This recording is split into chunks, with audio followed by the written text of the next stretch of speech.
xafladani oo lagu taageerayay maamul sameynta gobolada dhexe ee Soomaaliya ayaa lagu qabtay hotelka Nuura ee magaalada Johannesburg ee dalka Koonfur Afrika. xafladani oo ahayd tii ugu horeysay ee nooceeda ay qabtaan Soomaalida ku dhaqan dalkani Koonfur Afrika ayaa waxaa ka soo qayb galay aqoon-yahano waxgarad haween dhalinyaro oo ujeedo midaysan waxaana goobtaasi lagu soo bandhigay ama ka hadlayba dhalinyaradii iyo aqoon-yahanadii waxgaradkii haweenkii dadkii xafladda lagu casuumay. nabadoon shariif oo kamid ah waxgaradkii ka hadlay goobtaasi ay hadal qiiro leh u jeediyay ama ka jeediyay munaasabada kaasi oo sheegay in musharaxiinta isku soo taagay xilka madaxtinimada maamul sameynta gobolada dhexe oo ilaahay ka baryayo inuu ku guuleeyo kii danta shacabka wada. waxaanu taageersanahay meeshaas inay ka soo baxaan wax ummadda halkaa degan ay u dhan yihiin. adinkana waxaan idin rajaynaynaa haddaad tihiin dadka gobolada dhexe hadda ku sugan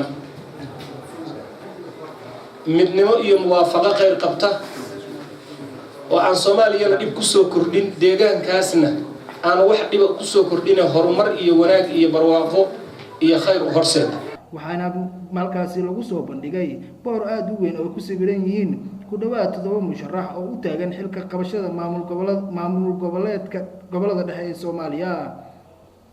waxaana dhammaan dadkii goobtaasi ka hadlay oo iskugu jiray ganacsatada oday dhaqameedyada dhalinyarada iyo habeenkaba dhammaantood isku raacay in ay taageersan yihiin kii ku guuleystay xilkaasi.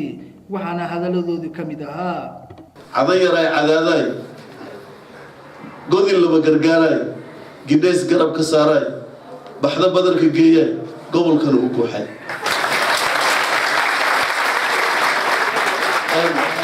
baan ugu faraxsanahay maanta in aan maxan maqlo shirki lagu dhisay gobolada dhexe waxaa lagu qabanaya magaalada Cadaad si gaar ah ayay ii taabanaysaa. jacaylka aan u qabno in maamulka la sameeyo ayaa taas ka turjumaysa runtii waa calaamad wanaagsan oo ka muuqato runtii wanaagga iyo jacaylka aan maamulka u qabno.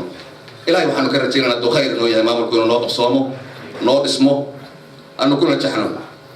maamulka la'aantii ma heli karno caafimaad wanaagsan gobolada dhaxda ku nool ma heli karaan caafimaad wanaagsan oo tayo isku xiran.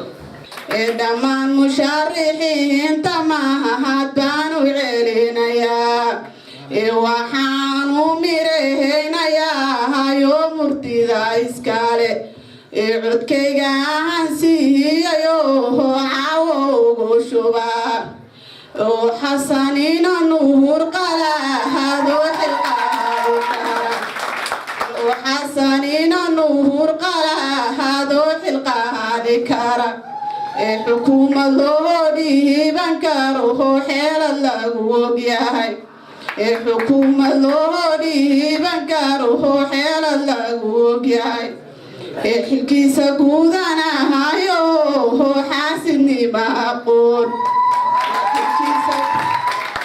gabagabadii xafladda waxaa soo xiray ama soo gunaanudaba maamulaha hotel Nuura ee magaalada Johannesburg Cabdinaasir Goley. gudoomiyaha qabaqaabada xafladani ayaa wuxuu sheegay in ay taageersan yihiin maamul sameynta goboladaasi dhexe una la shaqeyn doonaan midkii ku guuleystay madaxweynaha maamul goboleedka gobolada dhexe. musharaxiin oo wada taageero wali kama dhicin adduunka dhan mid walba nin uu soo dhigsadaa oo jufo ama leh ama dagaal leh annaka dhamaanteen waan wada jufo mid kala soo marsan karnaa male mid gooni loola dhashana male.